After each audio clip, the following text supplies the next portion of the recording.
Hey everyone, welcome back to the channel. In today's quick tutorial, I'm going to show you how to get your Test and Live Stripe API keys from your Stripe account in 2025.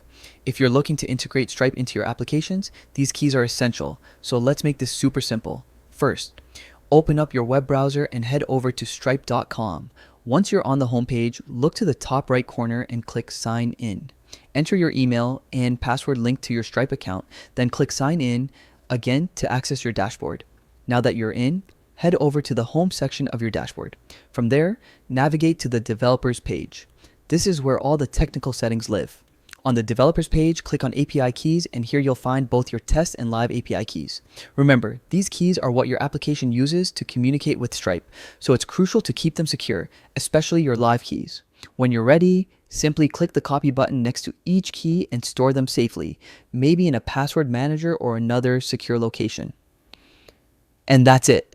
You've successfully retrieved your Stripe API keys and are now ready to connect your application to Stripe securely.